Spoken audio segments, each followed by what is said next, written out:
이제 미국의 16대 대통령 에이브라함 링컨 얘기입니다. 링컨에게 어느 날 한 노 부인이 찾아왔다고 합니다. 주름지고 그 주름진 손에는 작은 바구니 하나가 들려 있었는데 그 안에는 직접 구운 따뜻한 빵 몇 덩이가 있었다고 합니다. 그래서 이 여인이 이런 얘기를 하더래요. 대통령님, 이 빵은 제 마음이고 또 감사의 마음을 전하고 싶었는데 어떻게 할지를 몰라서 제가 가지고 있는 것, 내가 할 수 있는 것 해서 드립니다 라고 링컨에게 드렸다고 해요. 그러자 링컨이 한동안 말이 없었다고 해요. 그리고 조용히 이런 얘기를 했다고 합니다. 대부분의 사람들은 나에게 무언가 부탁하러 오는데 오늘은 처음으로 감사를 전하러 온 분을 만났습니다 라고 이야기를 했다고 합니다. 여러분, 우리는요 무언가 은혜를 받을 때 감동해요. 여러분, 이따가 만일에 어떤 선물을 받을 때 감동하잖아요. 사랑하는 사람에게 선물을 받거나 좋아하는 사람에게 무언가 대접을 받거나 그럴 때 감동을 하죠. 네. 그런데 시간이 지나면요 그 감동은 좀 약해져요. 잊혀져요. 제가 제 아내에게 이런, 예를 들어서 이런 거예요. 제 아내에게 생일마다 이제 밥을 차려준다라고 가정을 해볼게요.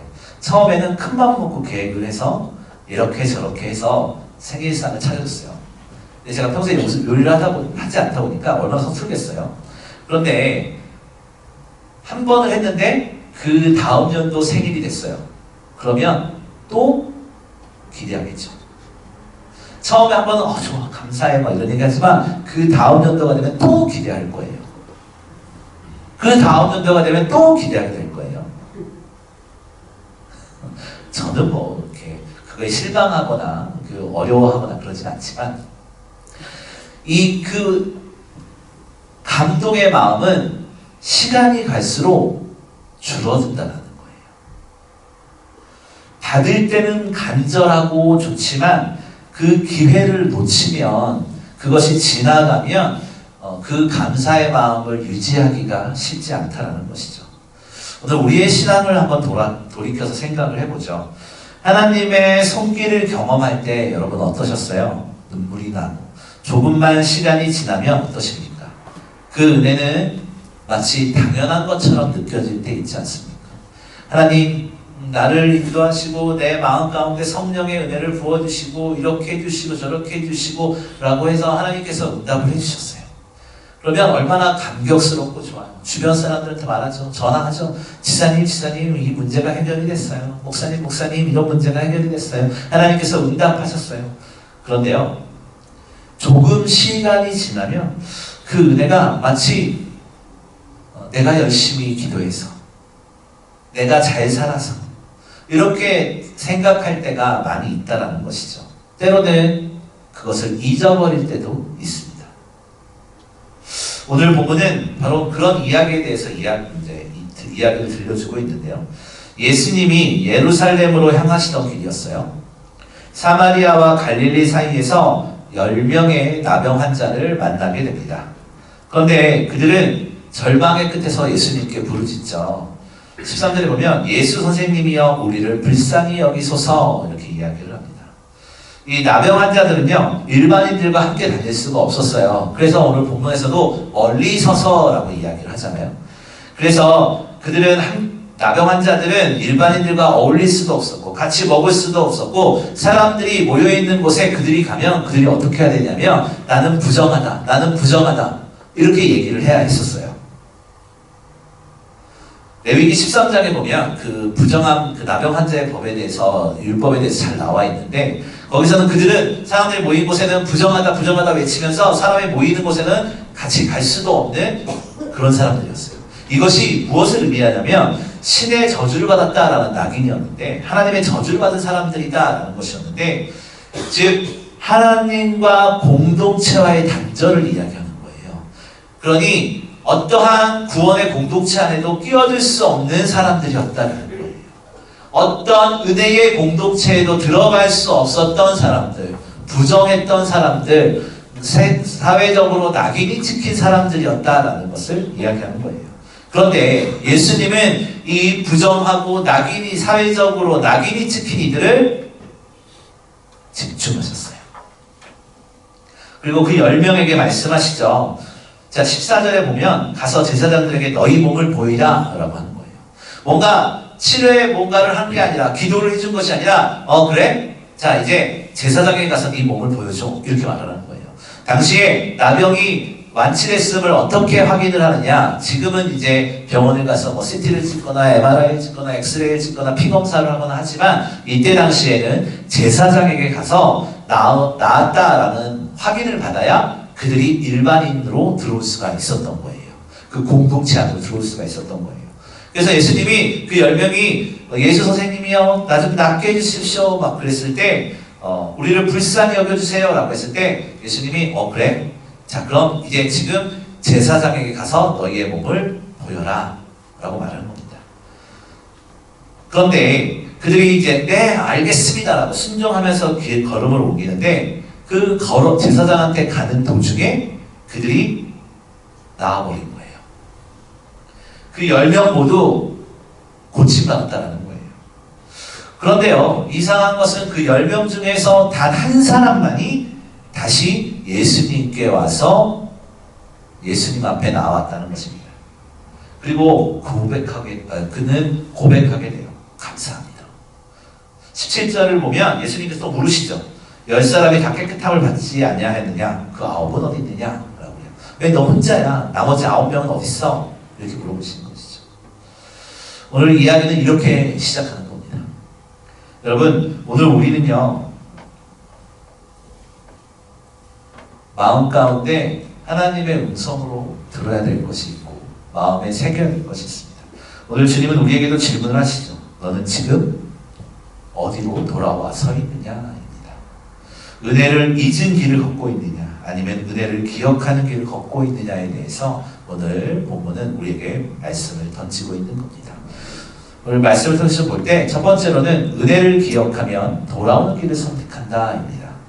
오늘 본문 15절과 16절 말씀 한번 읽어보겠습니다. 시작. 그 중에 한 사람이 자기가 나온 것을 보고 큰 소리로 하나님께 영광을 돌리며 돌아와 예수의 발 아래에 엎드려 감사하니 그는 사마리아 사람이라. 아멘. 10명 중에 9명은요 제사장을 향해서 나아갔어요. 사실은 누가 보아도 당연한 거였어요. 그들이 나았다라는 것을 확인받기 위해서는 제사장의 확인이 필요했거든요. 제사장한테 가는 길에 내가 나았어. 이거 나왔구나. 이제 제사장한테 가서 확인만 받으면 나는 일상생활에 돌아올 수 있겠구나 라고 생각을 한 거예요. 당연히 그 제사장한테 간 그 걸음이 틀린 것이 아니라 당연한 것처럼 보여요. 하지만 오늘 본문에서는 그게 은혜의 길은 아니었다라고 이야기를 하고 있는데요. 그 9명은 깨끗함은 얻었지만 감사의 자리까지는 이르지 못했다라고 오늘 본문은 이야기하는 겁니다. 그런데 한 사람은 달랐다는 거예요. 10명 중에 한 명은 달랐다는 거예요. 그는 자기가 나은 것을 보고 깨닫습니다. 단순히 상처가 회복된 것이 아니라 그 고침이, 그 치유가 예수님으로부터 왔다라는 것을 알게 된 거예요. 그래서 제사장에게 가던 발걸음을 멈추고 그 제사장에게서 가는 길에서 방향을 바꾸어서 예수님께로 돌아오게 된 거예요. 그는 15절에 보면 큰 소리로 하나님께 영광을 돌리며 걸어왔다라고 이야기를 하고 있습니다. 여러분, 이 고침을 받은 이 예수님께 돌아온 이 한 명이 불과 얼마 전에는, 불과 1시간 전에는, 불과 몇 분 전에는 나는 부정하다, 나는 부정한 사람이다, 나는 너희들과 함께 할 수 없는 하나님의 저주를 받은 사람이다 라고 외치던 사람이 이제 불과 조금 예수님을 만난 이후로 그가 고침받고 거기서 끝나는 것이 아니라 예수님께 돌아와 그 영광을 돌려드리는 모습을 보여주고 있는 거예요. 그 걸음이 다시 돌아와서 다시 돌아오는 걸음은 두려움이 아니라 감사의 걸음이었다는 겁니다. 저주가 축복으로 바뀌는 순간이었다는 거예요. 그리고 그는 예수님의 발 아래 엎드려라고 이야기하면서 감사하기 시작합니다. 이것은 단순한 감사의 인사가 아니었죠. 그의 무릎은 경배의 무릎이었고 그의 감사는 구원의 고백이었습니다. 그는 이제 단순히 병을 나은 것에서만 멈추는 것이 아니라 이제 더 나아가 은혜를 아는 사람이 되는 것이었고 은혜 앞에 엎드린 사람이 된 거였어요. 이 한 명의 이제 고침받은 날본 환자가 돌아왔다라고 이야기를 하는 것인데 성경에서 돌아왔다라고 이야기를 할 때 이것은 단순히 그냥 방향만을 이야기하지 않습니다. 그것은 결국 마음의 회복을 이야기하는 것인데 이 10명 중에 9명은 육체의 회복은 경험했지만 이 한 사람은 육체의 회복 더불어 영혼의 회복까지 경험했다라는 것을 오늘 성경은 이야기하는 거예요. 여러분 탕자의 비유에서도 아버지의 돌아온 아들이 구원받았듯이 회개의 본질은요 언제나 하나님께로 돌아오는 것으로 시작하는 거예요. 우리도 하나님의 은혜로 많은 것을 누리죠. 뭐 가족, 뭐 직장, 물질, 관계. 하지만 그 은혜를 받은 뒤 우리의 발걸음을 한번 가만히 돌아보세요. 우리 기도하죠. 하나님 이거 해주세요. 이것만 되면 될 것 같아요. 라고 응답을 받았어요. 그러면 우리는 좀 연약해서 그 주어진 은혜를 가지고 더 많이 하려고 더 많이 가지려고 세상 가운데 나갈 때가 얼마나 많았어요. 세상의 논리는 100원을 벌면 그 다음은 1000원을 벌고 싶고 1000원을 벌면 10,000원을 벌고 싶고 10,000원을 벌면 100,000원을 벌고 싶고 이러지 않습니까? 우리가 무언가 하나님의 은혜를 받았으면 하나님께 감사로 나아가기보다는 내가 받은 이걸 가지고 어떻게 일어서야지 세상 가운데 나아가지 않습니까? 세상 가운데서 잘 돼야죠. 하지만 오늘 이 한 명의 나병 환자를 통해서 우리가 어떻게 해야 되고 어떻게 살아야 되는지에 대해서 우리가 한번 생각을 해봐야 된다는 거예요. 헌신은요 돌아온 마음에서 시작하는 거예요. 헌신하는 사람들을 보면 그 돌아오는 마음, 하나님 앞에 감사로 나아가는 마음이 더 크다라는 것을 우리가 알 수가 있는 거예요. 하나님께 돌아오는 사람, 그 사람에게서 은혜는 다시 시작된다는 겁니다. 우리는 얼마나 자주 응답만 구하고 감사는 잊고 살지 않습니까? 기도의 제목은 너무나 많지만 감사의 제목은 점점 줄어드는 것이 어쩌면 저와 여러분의 모습일지도 모릅니다. 하나님께 받은 은혜가 너무 많아서 오히려 익숙해진 걸까요? 하나님께서 주신 많은 것들이 있음에도 불구하고 우리는 그것에 집중하는 것이 아니라 우리는 자꾸 없는 것에 집중해요. 나에게 부족한 것에 집중해요. 여러분 우리가 숨을 쉬듯이 산소가 있어야 숨을 쉬잖아요. 산소가 한 5분 동안 없다고 생각해 보세요. 우린 다 죽을 거예요. 하나님께서 우리에게 그런 것들을 주시고 우리가 숨을 쉬게 하시고 여러분 태양이 없다라고 생각을 해보세요. 우리는 날마다 어둠 가운데 붙들려 있을 것이고 어둠 가운데 살아가야 될 것이고 각종 피부병과 우울한 마음들과 그런 것들로 살아가게 될 겁니다. 하나님께서는 그런 일반적인 은혜를 통해서 우리에게 감사의 제목을 기본적으로 주셨다는 겁니다. 아멘. 그런데 우리는 그 기본적으로 주신 감사에서 시작해야 되는데 우리는 나에게 없는 것만 집중하다 보니 감사가 메마르게 되는 거예요. 우리 어렸을 때 부모님이 이런 얘기 하죠. 야, 옆집 아들은 옆집 딸은 전교 1등을 했다더라. 너도 왜 그러니? 우리 자꾸 부족한 것에 집중하잖아요. 옆집 그 누구 부인은 명품백을 가지고 있는데 왜 나는 안 사주는 거야? 우리는 없는 것에 집중하다 보니까 감사가 메마르게 돼 있는 거예요. 왜냐하면 늘 결핍이거든. 늘 부족하고 늘 상처밖에 없거든요. 세상은요 있고 없음에 따라서 좌우합니다. 갑과 을로 나눕니다. 그런데 하나님은 그렇지 않으세요. 하나님은 저도 사랑하고 여러분들도 사랑하십니다. 아멘. 모두에게 은혜를 주셨어요. 아멘. 감사의 제목들을 던져주셨어요. 감사에 회복하는 것은 감사를 회복하기 원하십니까? 그럼 나에게 주어지는 것부터 감사하세요. 우리가 먹는 밥, 운전하는 차, 하나님께서 주신 환경, 나의 가정, 우리의 교회, 이 나라, 이런 것들을 통해서 감사가 시작되어야 한다는 거예요. 매일의 뭐 가족의 사랑, 예배드릴 수 있는 자유, 이 모든 것이 기적의 연속임을 기억해야 됩니다. 감사는요, 더 나은 조건에서 시작하는 것이 아니라 이미 받은 은혜를 다시 바라보는 눈에서 시작하는 거예요. 오늘 본문에 자기가 낳은 것을 보고 깨달았던 그 한 사람, 우리도 오늘 하루를 멈추어서 은혜의 흔적을 다시 회복하시기를 바랍니다. 아멘. 지금 내 삶이 하나님께로 돌아가야 할 그 자리가 어디인지를 찾아야 돼요. 내가 잊고 있었던 은혜의 기적이 무엇인지를 찾아야 돼요. 주님 앞에 다시 엎드려 감사해야 될 것을 찾아야 돼요. 감사는요, 돌아오는 발걸음이에요. 진정한 헌신은 그 돌아오는 마음에서 시작한다는 것이니까요.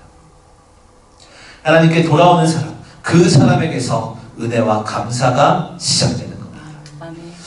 두 번째로 좀 볼 것은 은혜를 기억하면 감사가 삶이 된다인데요. 오늘 좀 전에 우리가 읽었던 16절을 보면 예수의 발 아래 엎드려 감사하니 그는 사마리아 사람이라 라고 기록을 하고 있습니다. 그는 사마리아 사람이다. 어디 출신에 대해서 언급하고 있어요. 성경에서. 당시에 제가 자주 말씀드리지만 사마리아인은 혼혈 민족이고 종교적으로 이단으로 멸시받았어요. 그래서 유대인들이 멀리 타국에 있다가도 예루살렘으로 들어올 때 사마리아를 지나서 들어오면 빠른 길인데 그들은 뺑 돌아서 사마리아를 거치지 않고 성전으로 예루살렘으로 오고 그랬습니다. 그만큼 사마리아 사람들은 선대받고 이방 민족으로 멸시받던 사람들이었어요. 그런데 이 10명 중에 이 사마리아 사람이라고 멸시받고 이방인이고 종교적으로 탄압받던 그 사마리아 그 한 사람만이 예수님을 찾아왔다는 거예요. 다른 9명이 해내지 못한 일을 그는 했다는 거예요. 아멘. 감사는요, 환경이 아닙니다. 은혜를 인식하는 것부터 시작해요. 좀 더 이야기를 하자면 10명 모두 치유는 받았어요. 그러나 은혜를 바라보는 시선의 깊이가 달랐다는 겁니다. 그 10명 중에 9명은요 자신의 나은 몸을 보았어요. 그런데요 그 한 사람은요 나음을 주신 분에게 집중했다는 거예요. 아멘. 여러분 어렸을 때 제가 이런 용돈을 타고 싶으면 막 부모님을 졸라요. 꼬마일 때 엄마 문방구 가서 뭐 사 먹게 100원만 줘, 500원만 줘 막 이래요. 그러면은 저한테 만약에 100원을 줬어. 이제 100원, 자, 성아 가서 사 먹어. 100원을 딱 줘요. 그러면 제가 그 100원을 받고 막 그러다가 100원을 받고 나서부터는 엄마한테 본 척도 안 하면 다음에 주겠습니까? 아니죠. 이걸 누가 주는지에 대해서 집중을 해야 돈 떨어지면 또다시 가서 달라고 그러고, 물론 그게 자꾸 상습적으로 달라고 하면 안 되겠지만 그러는 거잖아요. 오늘 본문에 이 10명 중에 9명은 자신이 고쳐진 몸을 보았기 때문에 빨리 되돌아가고 싶어서, 빨리 그냥 일반인처럼 살고 싶어서 거기에 집중했던 것이고, 하지만 다른 한 명은 나은 몸을 본 것이 아니라 그 나음을 주신 분이 누구인지에 집중했다는 거예요. 아멘. 은혜를 기억하는 사람은요 결과보다는 관계를 보는 것이고 선물보다 선물의 주인을 보는 거예요. 사마리아 사람은 손가락질 받던 이방인이었어요. 율법과도 거리가 있었고요.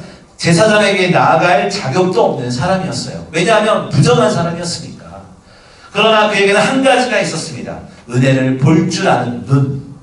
하나님의 은혜를 받았을 때 그는 왜 나에게 이걸 묻는 사람이었어요. 자격이 없음을 아는 사람만이 은혜의 가치를 아는 것입니다. 예수님은 이 한 사람을 가르쳐 말씀하시죠. 이 이방인 외에는 하나님께 영광을 돌리러 돌아오는 자가 없다라고 이야기하십니다. 감사는요 신앙의 특권이 아니에요. 무언가 응답받은 사람만, 무언가 대단하게 고침받거나 무언가 크게 뭔가가 됐던 사람만 하는 것이 아니에요. 그래서 감사는 신앙의 특권이 아니라 깨달은 자의 반응이에요. 나에게 생명 주심이 감사하고 내가 숨을 쉴 수 있음에 감사하고 우리가 이렇게 모여서 예배할 수 있음이 감사하고 감사는 신앙의 특권이 아니라 깨달은 자에 대한 반응이라는 거예요. 여러분 하나님의 은혜를 깨닫고 계십니까? 많은 사람들이 복을 누리지만 감사를 아는 사람은 많지 않아요. 은혜를 기억하는 사람만이 다른 눈으로 세상을 보고 다른 길을 걸어가는 겁니다. 하나님의 은혜를 바라보는 우리의 눈은 지금 어디를 향하고 있는지, 하나님은 손길보다 내 손의 성과를 더 바라보며 살고 있지는 않습니까? 하나님의 손길보다 내 손의 성과를 더 집중하지 않습니까? 하나님의 손길보다 내 힘으로 이루어내는 것에 더 집중하지 않습니까? 이 9명의 시선은요, 제사장으로 향했지만 한 사람의 시선은 예수님께로 향했습니다. 사는 방향의 문제가 아니라 시선의 문제였어요. 나는 내 삶에서 지금 무엇을 보고 있습니까? 내 감사는 혹시 조건에 머물러 있지 않습니까? 이거 해주시면 감사할게요. 이거 해주시면 감사하는 삶을 살게요. 저거 해주시면 헌신할게요. 우리 이렇게 신앙생활을 조건에 머무르고 있지 않습니까? 그런데 은혜를 기억하면 그 기도가 달라져요. 세상은 여전히 불평한 이유를 찾지만 은혜를 기억하는 사람은 감사할 이유를 찾아요. 세상에 나가보세요. 수없이 경쟁 사회에서 너는 있고 나는 없고, 너는 올라가고 나는 못 올라가고, 내가 너보다 힘이 세고 나는 힘이 없고, 네가 나보다 더 많이 알고 더 많은 것을 돈을 가지고 있고 나는 힘도 약하고 돈도 없고, 세상은 이런 것을 향해서 불평할 이유를 찾게 하잖아요. 하지만 하나님의 은혜를 기억하는 사람은요, 그런 것에서 은혜를 찾는 것이 아니라, 그런 것에서 감사를 찾는 것이 아니라, 하나님께서 나를 지켜주심에 감사하고, 또 내가 숨을 쉬며 하나님 앞에 예배하러 나올 수 있는 은혜를 주심에 감사하는 거예요. 아멘. 감사를 회복하는 길은 내가 누리고 있는 것부터 체크하는 겁니다. 아멘. 누리고 있는 것부터 기억해내는 겁니다. 아멘. 내가 살아가고 있는 것부터 감사하는 거예요. 우리 예배 드릴 때는 아멘하고 감사합니다, 할렐루야 뭐 이런 얘기하죠. 하지만 예배가 끝나면 불평으로 가득하십니까? 왜 그럴까요? 예배 때 받은 은혜를 잊어버렸기 때문은 아닐까요? 사마리아 사람은요, 이 한 명의 사마리아 사람은 깨끗해진 피부를 보면서 나았다, 난 이제 돈 벌어야지, 이제 결혼도 하고 사람들과 살아야지, 이런 생각하지 않았어요. 먼저 은혜를 기억했어요. 아멘. 나를 고쳐주신 분이 누구신지를 기억했다는 거예요. 며칠 전까지 사람들이 자신을 피해서 도망가는 것을, 가족들의 얼굴조차 볼 수 없었던 것을 아마 기억했을 거예요. 그래서 감사가 넘쳤을 겁니다. 우리도 기억해야 돼요. 우리가 어디서 왔는지, 하나님이 우리를 어떻게 건져주셨는지, 그 기억이 감사를 낳고 감사가 우리의 삶을 바꾸는 겁니다. 한 가지만 더 볼 것은, 세 번째로는 은혜를 기억하며 믿음의 길을 걷는다입니다. 오늘 19절 말씀 한번 읽어보겠습니다. 시작. 그에게 이르시되 일어나 가라, 내 믿음이 너를 구원하였느니라 하시더라. 아멘. 구원하다라는 것이 무엇이겠습니까? 단순히 육체적 치유를 이야기하는 것이 아니죠. 영적인 구원, 온전한 회복, 이런 것을 이야기합니다. 이 9명은 이 나병에서 치유받았지만 딱 거기까지였다는 거예요. 그러나 돌아온 한 사람은 예수님과의 관계 회복까지 경험한 거예요. 많은 사람들이 하나님께 기도하죠. 하나님, 이거 해주세요. 이것만 되게 해주세요.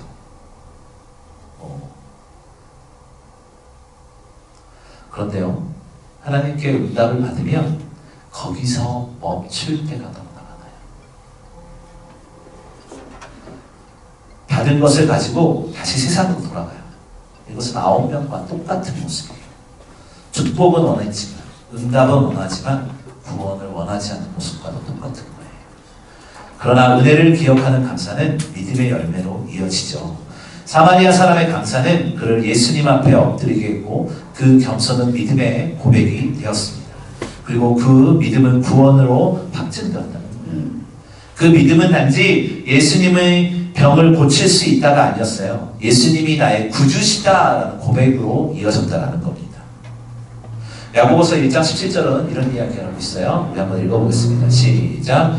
온갖 좋은 은사와 온전한 선물이 다 위로부터 빛들의 아버지로부터 내려오나니 그는 변함도 없으시고 회전하는 그림자도 없으시니라. 아멘. 우리가 받는 모든 것은 하나님께로부터 온다라는 거예요. 그런데 우리는 선물만 받고 선물을 주신 분을 잊어버릴 때가 너무나 많다는 거예요. 우리가 무언가 응답을 위해서 열심히 헌신하고 기도했다면 그 응답이 이루어진 뒤에도 똑같이 신앙생활을 해야죠. 우리의 마음이 뜨거웠다면 지금도 뜨거운 마음으로 살아가야죠. 하나님은요, 받은 자보다 기억한 자를 찾으세요. 이 10명의 나병 환자 중에 그 치유의 은혜를 받은 9명보다 다시 돌아와 하나님의 영광을 올려드렸던 그 은혜를 기억한 자를 더 집중하신다는 겁니다. 예수님의 그 9은 어디 있느냐? 이 질문에는 여러 가지 의미가 있을 거예요. 우리는 무엇인가를 달라고 기도할 때는 간절해요. 금식하고 철야하고 눈물을 흘리며 기도하죠. 근데 응답을 받고 나면 어떻습니까? 여러분, 은혜를 기억하면요, 내가 받은 아주 작은 은혜라도 내가 받은 은혜를 기억하면 인생의 목적이 달라져요. 9명은 정상적인 삶으로 돌아가자라는 목적이 있었어요. 그러나 그 한 사람은 정상적인 삶으로 돌아가자가 아니라 이 은혜를 주신 분을 따라 살아가자라고 그 목표가 바뀌었다는 거예요. 얼마나 이게 중요한 이야기인지 몰라요, 여러분. 우리가 신앙생활하면서 하나님의 은혜를 경험하고 하나님의 동행하심과 역사하심을 경험했을 때 받은 은혜를 기억하고 받은 은혜를 하나님께서 나에게 응답해 주셨어 라고 해서 세상 가운데에서 무언가 더 드러내려고 했을 때 그냥 거기서 끝난다는 이야기예요. 하지만 진정한 신앙인은 그 은혜를 품고 그 은혜를 주신 분이 누군지를 기억하며 그분 앞에 예배하는 사람이라는 거예요. 아멘. 그것이 우리의 헌신과 순종으로 이어지는 거잖아요. 아멘. 그래서 성경은 이 한 명의 병자를 가지고 나병 환자였던, 병자였던 이렇게 이야기하지 않아요. 뭐라고 그러냐면 구원받은 자라고 이야기해요. 아멘. 여러분, 우리의 마음은 다 병든 자들이에요. 상처로 얼룩져 있고요, 열등감으로 얼룩져 있고요, 질투로 얼룩져 있고요, 상실로 얼룩져 있습니다. 하지만 우리가 구원받은 자임을 기억할 때 우리의 환경 가운데 우리는 쓰러지지 않습니다. 아멘. 주님께서 나와 함께 하시는 믿는 그 은혜를 기억하는 사람은 주님 앞에 돌아와 어떻게 기도한 줄 아세요? 이제 주님, 이제 저를 어떻게 사용하시겠습니까? 라고 기도해요. 나에게 은혜를 주셨으니 나를 어떻게 사용하시겠습니까? 아멘. 그러면서 내 삶을 맡기는 거예요. 아멘. 말씀의 결론을 내도록 하겠습니다. 10명 중에 9명은 은혜를 받았지만 단 한 사람만이 감사로 돌아왔어요. 그 한 사람의 발걸음이 달라졌고 그는 인생의 방향이 달라졌어요. 우리도 모두 하나님의 은혜로 살아가는 사람들이에요. 고통에서, 실패에서, 관계의 깨어짐에서, 죄와 절망에서 우리는 건진받은 사람들이죠. 그러나 주님은 단순히 나음을 얻은 자라 여기서 끝나는 것이 아니라 감사하며 돌아오는 자가 되기를 원하십니다. 아멘. 그 9은 어디 있느냐? 이 질문은 오늘 우리에게 던져지는 말씀의 하나님의 음성입니다. 사랑하는 여러분, 오늘 우리가 결단해야 될 것은 분명해요. 은혜를 기억하는 것. 오늘 하루의 숨결 속에서도 하나님의 은혜가 있습니다. 잊지 않고 세워보고 감사해야 돼요.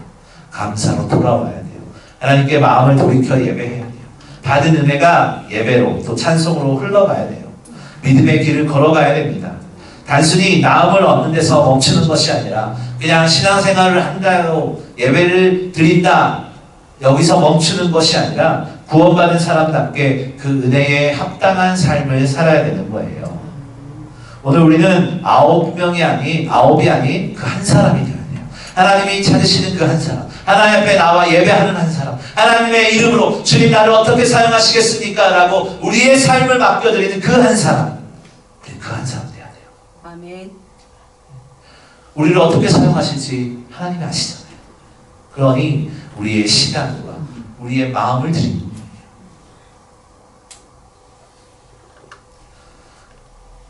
오늘 우리가 기억해야 될 건 우리가 지금까지 이렇게 살아온 것도 주님의 은혜입니다.